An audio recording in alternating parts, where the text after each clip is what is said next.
என் அன்பு மாணவர்களுக்கு வணக்கம். இது உங்கள் சரவணகுமார் சார். இன்னைக்கு கிளாஸில் நம்ம என்ன பார்க்க போகிறோம்னா, பைனாமியல் தியரத்தில் இருக்கக்கூடிய இம்பார்ட்டன்ட் ப்ராப்ளம் வந்து நம்ம பார்க்க போகிறோம். ப்ரீவியஸ் வீடியோவில் மிடில் டேர்மை பற்றி பார்த்தோம். இன்றைக்கி நம்ம பார்க்க போகிறது கோஎஃபிஷியன்ட் ஆஃப் எக்ஸுங்கிற டேர்மு, அடுத்து வந்து இண்டிபெண்ட் ஆஃப் எக்ஸுங்கிற டேர்ம். இந்த ரெண்டு ப்ராப்ளம் வந்து பார்த்திங்கன்னா ஒரே மெத்தடில் தான் சால்வ் பண்ணணும். இதுக்கு ரெண்டுக்கும் வந்து ஒரு சின்ன வித்தியாசம் இருக்குது. அது என்னங்கிறத நான் இந்த வீடியோவில் உங்களுக்கு நான் சொல்கிறேன். ஃபஸ்ட்டு அதுக்கு முன்னாடி வந்து இப்போ நான் கொடுத்துருக்கிறது ப்ராப்ளம் எல்லாமே போர்டு எக்ஸாமில் அடிக்கடி கேட்கக்கூடிய கொஸ்டின்ஸ். அதாவது தொடர்ந்து கேட்கக்கூடிய கொஸ்டின் தான் உங்களுக்கு கொடுத்துருக்கேன். நிறைய ப்ராப்ளம் இருக்குன்னு நினைக்காதீங்க. எந்த மாதிரிலாம் கேட்டிருக்காங்கன்னு நீங்கள் தெரிஞ்சுக்கிறதுக்காக நான் உங்களுக்கு இந்த மாதிரிலாம் கொடுத்துருக்கேன் உங்களுக்கு. சரிங்களா? அப்போ டே 6ல் நம்ம படிக்க வேண்டிய ஸ்டடி பிளான் என்னென்னா ரெண்டு மெத்தட். ஒன்று வந்து கோஎஃபிஷியன்ட் ஆஃப் எக்ஸ் மெத்தட், இன்னொன்று வந்து இண்டிபெண்ட் ஆஃப் எக்ஸ் மெத்தட். சரிங்களா? இண்டிபெண்ட் டேர்ம்னு கூட கேட்பாங்க.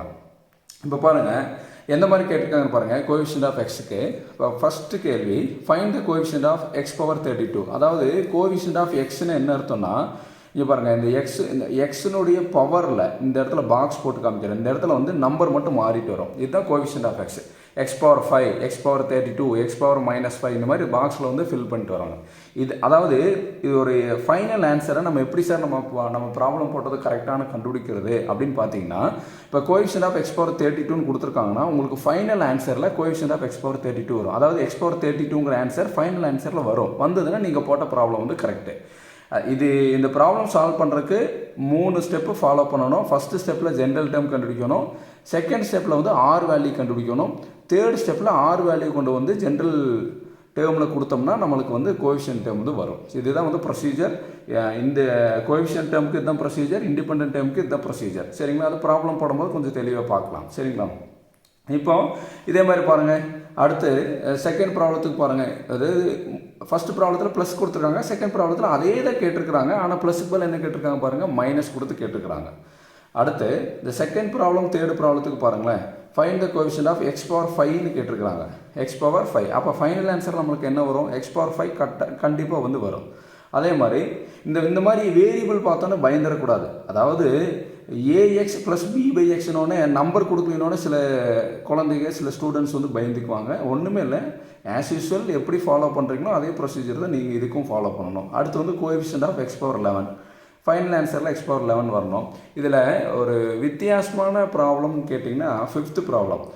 இதில் கொஸ்டின் வந்து டைரெக்டாக கோஎஃபிஷியன்ட் டேர்ம்னு கேட்க மாட்டாங்க. அதுக்கு பதிலாக என்னன்னு கேட்பாங்கன்னு பாருங்களேன், டேர்ம் இன்வால்விங்னு கேட்டிருக்காங்க. அப்போ டேர்ம் இன்வால்விங்கோட நம்மளுக்கு வந்து ஒரு கன்ஃபியூஷன் வந்துடும். கோஎஃபிஷியன்ட் ஆஃப் எக்ஸ் டேர்ம் தானே படித்தோம். அதாவது கெழுக்கல்னு சொல்லுவாங்க. கோஎஃபிஷியன்ட்னா கெழுக்கல்னு சொல்லுவாங்க. அது வந்து படித்தோமே. ஆனால் வந்து இங்கே வேறு மாதிரி வந்திருக்கேன்னா இங்கே பாருங்களேன், 1/x பவர் 5ன்னு கொடுத்துருக்காங்க. இதை நம்ம என்னென்னா கீழே இருக்கக்கூடிய எக்ஸ் பவர் 5 மேலே கொண்டு வரணும். கீழே இருக்கக்கூடிய எக்ஸ் பவர் 5 மேலே போகும்போது எக்ஸ் பவர் -5 மாறிடும். நல்லா கவனிங்க. கீழே கூடிய எக்ஸ் பவர் 5 மேலே போகும்போது என்ன ஆகிடும்? எக்ஸ் பவர் -5 மாறிடும்.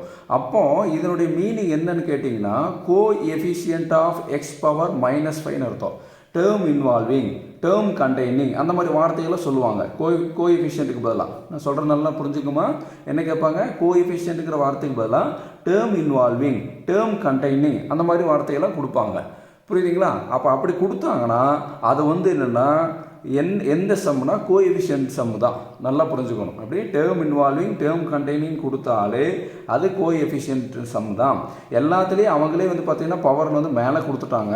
இந்த இடத்துல மட்டும் 1//ல கொடுத்துருக்காங்க பாருங்கள். 1/(x⁵5னா அது ஈக்குவல் டு x⁻⁻5. கீழே இருக்கிற x பவர் 5 மேலே போனால் x⁻⁻5. அப்போது இந்த மாதிரி ப்ராப்ளம் வரும்போது இது வந்து என்ன கோஎஃபிஷியன்ட் சம்முன்னு நம்ம புரிஞ்சுக்கணும். அடுத்து இண்டிபெண்ட் ஆஃப் எக்ஸ். அதை இண்டிபெண்ட் ஆஃப் எக்ஸ், அதாவது இண்டிபெண்ட்னா தனியாக இருக்கிறது, தனி உறுப்புன்னு கூட சொல்லுவாங்க. அப்போ இதுக்கு வெரிஃபிகேஷனுக்கு ஏதாவது மெத்தட் இருக்கா சார்னா இருக்குது. இப்போ x⁻0 ஃபைனல் ஆன்சரில் எல்லா ஆன்சர்லையும் பார்த்தீங்கன்னா இண்டிபெண்ட் சம் வரும்போது ஃபைனல் ஆன்சரில் நம்மளுக்கு எக்ஸ் பவர் வந்து 0ன்னு வரணும். அப்படி வந்ததுன்னா நம்ம போட்ட ப்ராப்ளம் கரெக்டு.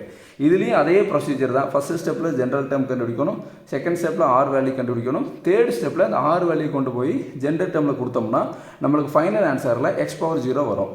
இதுக்கு என்ன வித்தியாசம்னா, இப்போ கோஎஃபிஷியன்ட் ஆஃப் எக்ஸ் பவர் 32ன்னு கொடுத்தாங்கன்னா ஃபைனல் ஆன்சரில் எக்ஸ் பவர் 32 வரணும்.